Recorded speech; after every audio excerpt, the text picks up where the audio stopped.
Thank you very much for joining my workshop. I'm very excited to be sharing with you these tips and techniques.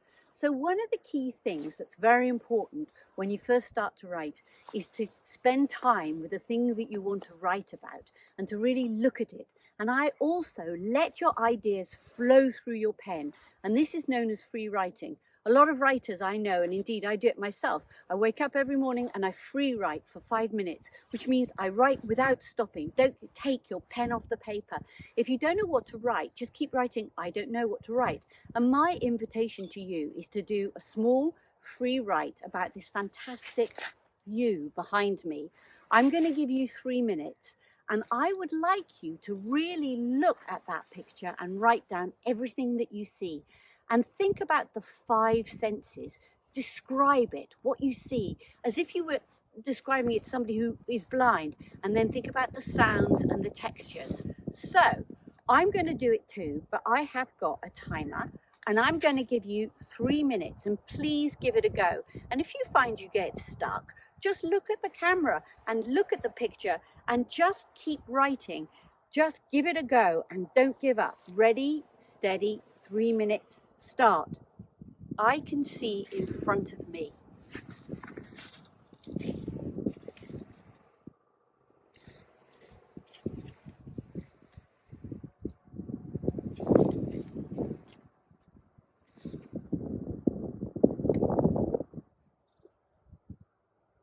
Pick out the colours and the shapes of what you can see.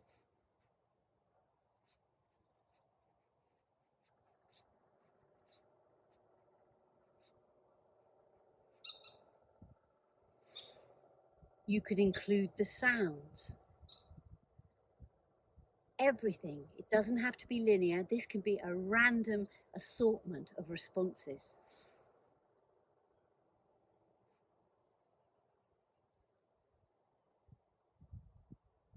Now move your eye. Maybe go into the background. What can you see? What's above the house?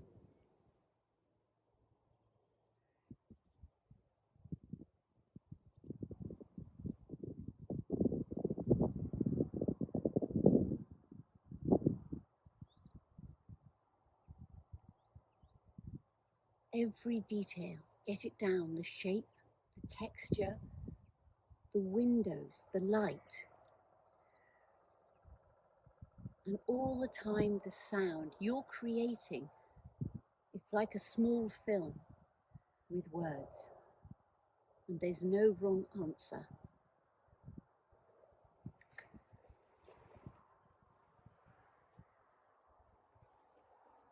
Now let your eye move to the front of the image if you haven't already.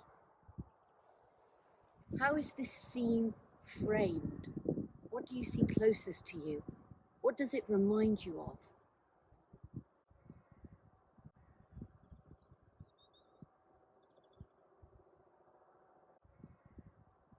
If you feel a story developing, write that down too.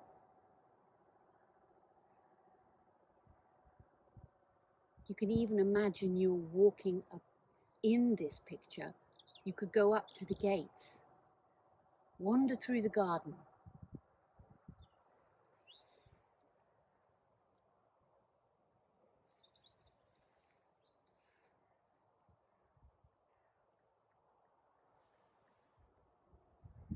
Don't forget to explore the shadows and the darker parts of this image. Notice the movement.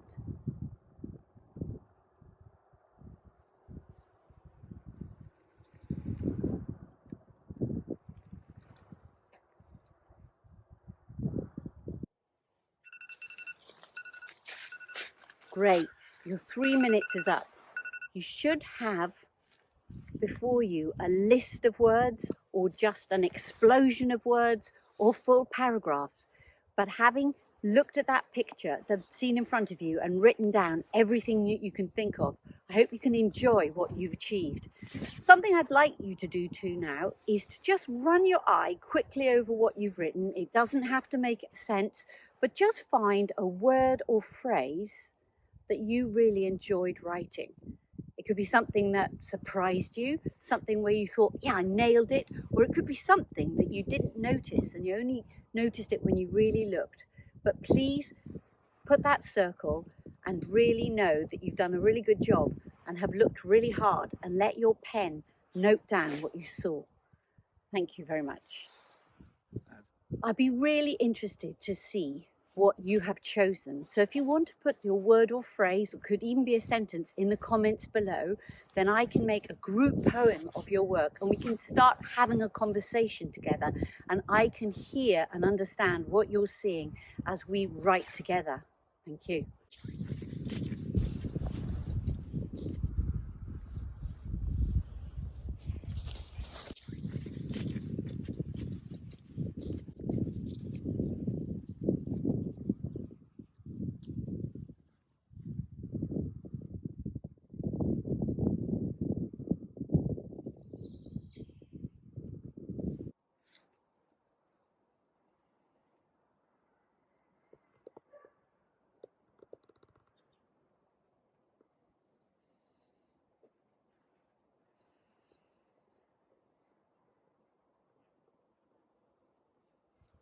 Hello. Well, here I am underneath a sequoia tree, and it's enormous. The sequoia is the biggest living organism in the world, and it is very tall. And I feel quite happily sheltered underneath it. It feels strong and really important and quite exciting. And I thought this was a brilliant place for me to introduce the metaphor poem to you. It's a simple little form and it's full of adventure, and I thought I'd like to show it to you. So a metaphor poem, basically, a metaphor is when one thing is like another. And the way that I'd like you to write it is I'm going to ask you a series of questions, and then you write the answer on the line. And so that each question has one line, you move down to the next one. And I've got an example here of a metaphor poem that I wrote with a group of 14-year-olds down in South Wales.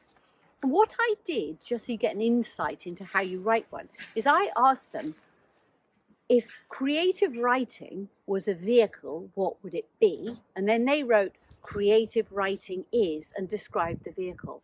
So here is their poem, and I hope you see how much fun there is to be had in being as random and imaginative as you like.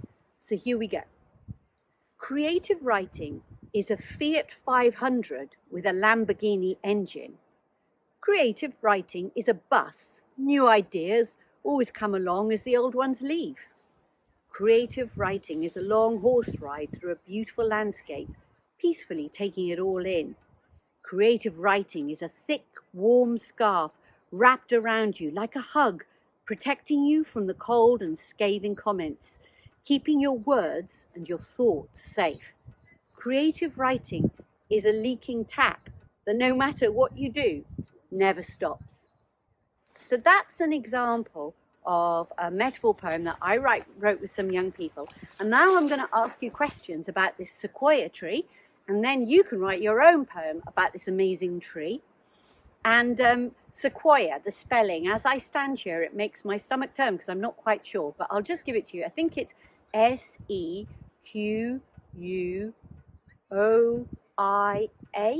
You could call it a redwood tree, and that's easier, isn't it?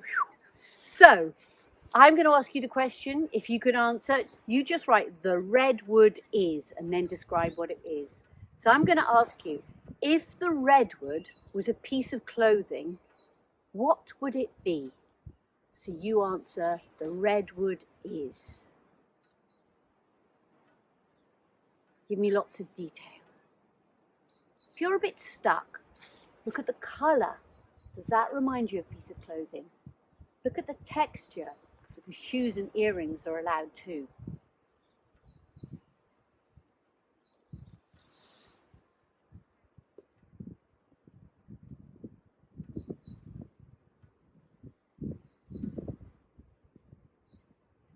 Okay, now my next question to you is, if this redwood was a vehicle, what would it be? When I mean vehicle, it could be anything from a unicycle to a rocket.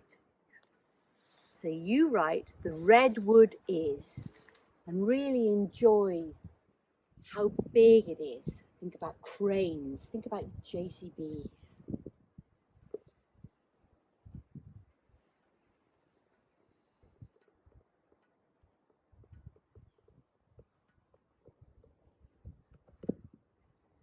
Now we're going to get a bit more imaginative and a bit more random. But if the redwood tree was a piece of food, it could be a complete meal, or it could be one single thing, what would it be? Give me detail. Is it hot? Is it cold? Does it have a sauce? The redwood tree. Now, if the redwood tree was a haircut or a hairstyle, what would it be?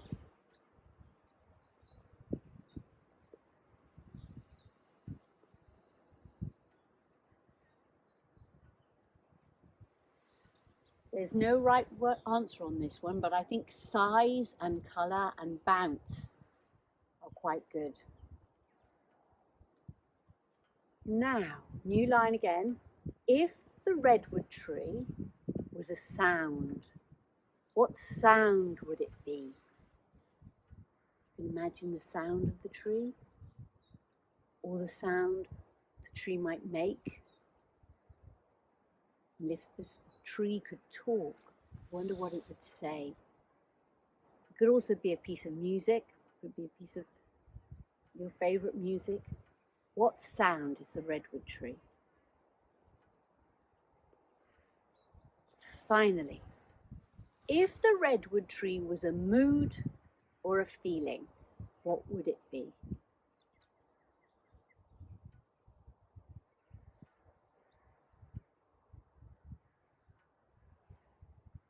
Thank you very much. I hope you enjoyed that little adventure through all the different ways we could describe the tree. And do feel free to type this up and post it in chat or email it to Back to the Wild, because I know we would all love to read what you've written. And again, you can send us the whole poem or just your best word or phrase or line. Most of all, I hope you enjoyed it, and I hope you're taking a bit of courage now in the way that the way you see the world is actually really exciting. Thank you.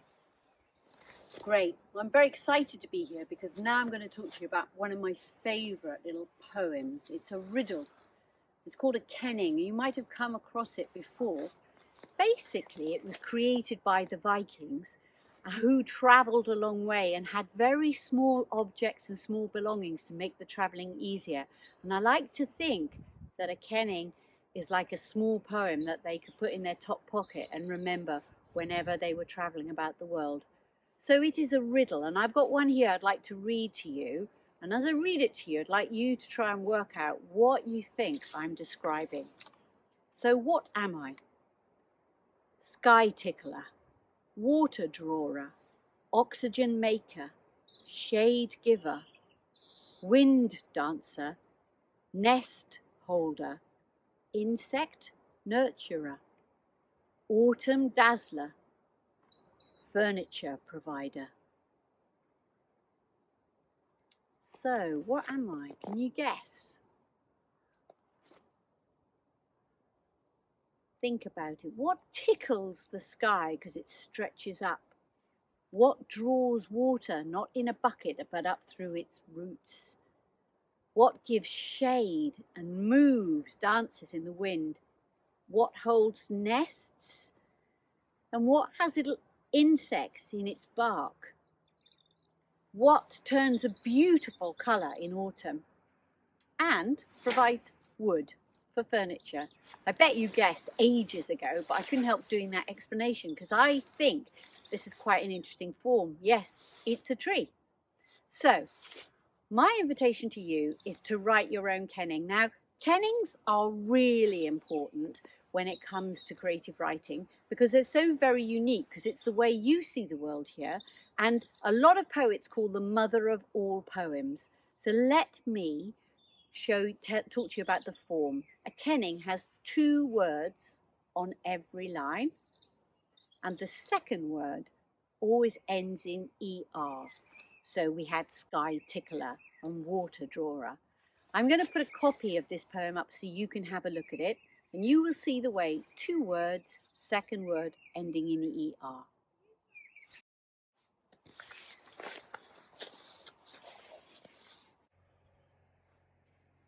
So now it's your turn to write a kenning. I'm standing outside the house at Hellens Manor. It's beautiful, and it's where Back to the Wild is based, and so that's why I've had the privilege of walking around the gardens and sharing them with you through creative writing. So I'm going to ask you to write a kenning. So my challenge to you is to go around and look around your house, everyday objects, go out into the garden. You can draw from nature, trees, rivers, plants, and start writing your own kennings. Give it a go. Be really random.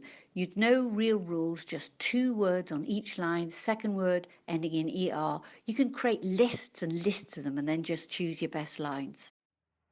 Well, nearly come to the end of the creative writing session for Back to the Wild at Hellens Manor, and I'd like to share with you one of my favourite poems. It's by a poet called Mandy Coe, who lives up in Liverpool and is just so full of appreciation for everything that I thought you might enjoy this too. It's called Gratitude. I'm happy again. It's embarrassing. What is it in sandstone walls that sparkles? The leaves of the silver birch stir a little, and the pigeon's legs are pink. When I hold your hand and remember to chew, life is even better. Pied wagtails live above us in the gutters. Their song only has one note. The coffee and complaining was excellent today. Skips are full of treasure. We can't help but look. The bagwash is warm and smells of kindness. My washing line is hung with raindrops.